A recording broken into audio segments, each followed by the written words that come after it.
एक दूर दराज गांव में पहाड़ों के दामन में एक पुरानी और खस्ता हाल हवेली सदियों से खड़ी थी।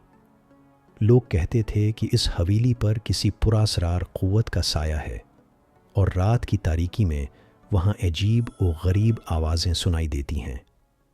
कोई भी दिन के उजाले में भी उस हवेली के करीब जाने की हिम्मत नहीं करता था। एक नौजवान यूट्यूबर अली, जो भूतों और पुरासरार जगहों के बारे में वीडियोस बनाता था, उसने इस हवेली के बारे में सुना।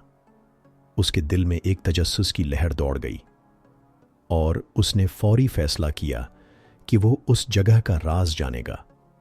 अली ने अपने दोस्त कामरान को भी साथ लिया, जो कैमरा संभालने और रिकॉर्डिंग में माहिर था। जब वो हवेली के करीब पहुंचे तो शाम ढल चुकी थी।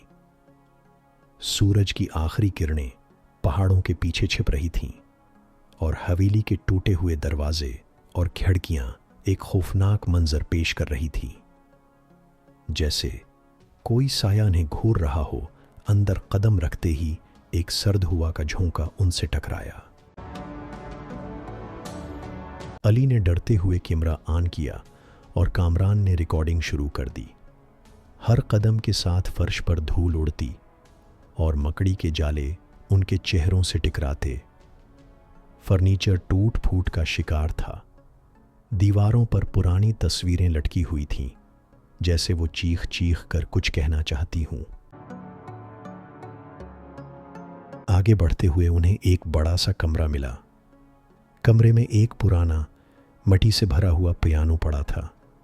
अचानक, बगैर किसी के छुए, पियानो के कुछ सुर हल्के से बजने लगे।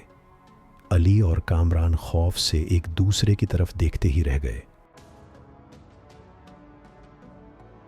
उन्होंने कमरे का जायजा लिया, लेकिन वहां उनके सिवा कोई नहीं था। अली ने हिम्मत की और आहिस्ता आहिस्ता पियानो की तरफ कदम बढ़ाए। जैसे ही उसने हाथ बढ़ाया, एक तेज, दिल दहला देने वाली चीख गूंजी। चीख इतनी तेज थी कि दीवारें तक कांप गईं। डरते हुए भी अली ने फैसला किया कि वो उस हवेली के हर कमरे की तलाशी लेंगे।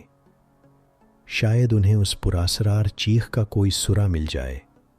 वो एक तंग, तारीक राहदारी में दाखिल हुए, जहां दीवारों पर पुराने ज़माने के लोगों की धुंधली तस्वीरें थीं, जिनकी आंखें जैसे उनके पीछे पीछे घूम रही थीं।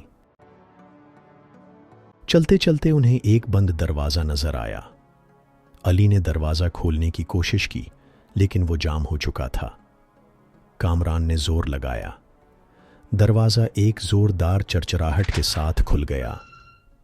अंदर एक छोटा सा कमरा था, जिसके बीच में एक पुरानी संदूकची रखी हुई थी। अली ने कांपते हाथों से संदूकची खोली और इसमें से एक पुरानी डायरी निकली। डायरी के सफ़हात पीले और गर्द से भरे थे, जैसे बरसों से किसी ने डायरी को छुआ ही ना हो। अली ने डायरी खोली तो एक दिलखराश कहानी उनके सामने आ गई। ये डायरी एक नौजवान लड़की राबिया की थी। राबिया इस हवेली में अपने ख़ानदान के साथ रहती थी। उसे मौसीकी से बेहद मोहब्बत थी और वो अक्सर इसी पियानो पर उदास दुहने बजाया करती थी। लेकिन एक रात कुछ डाकू हवेली में घुस आए। उन्होंने राबिया के पूरे ख़ानदान को लूटकर बेरहमी से कत्ल कर दिया।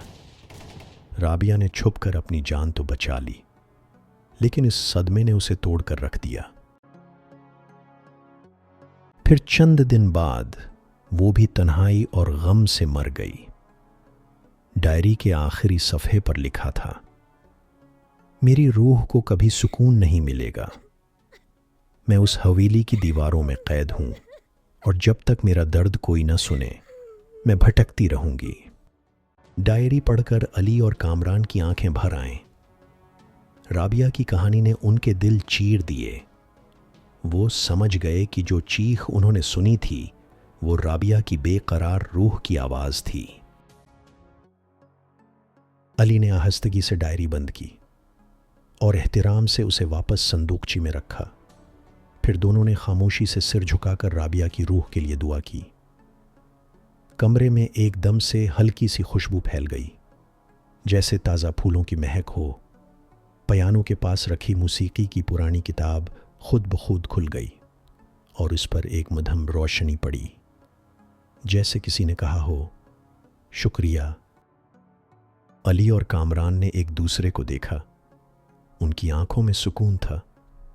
उन्हें लगा शायद अब राबिया की रूह को सुकून मिल गया है। वो खामोशी से हवेली से बाहर निकल आए। उनके दिल राबिया की दर्द भरी कहानी से भरे हुए थे। अगले दिन अली ने इस पूरे वाक़ये की वीडियो अपने यूट्यूब चैनल पर अपलोड की। ये वीडियो बहुत जल्द वायरल हो गई।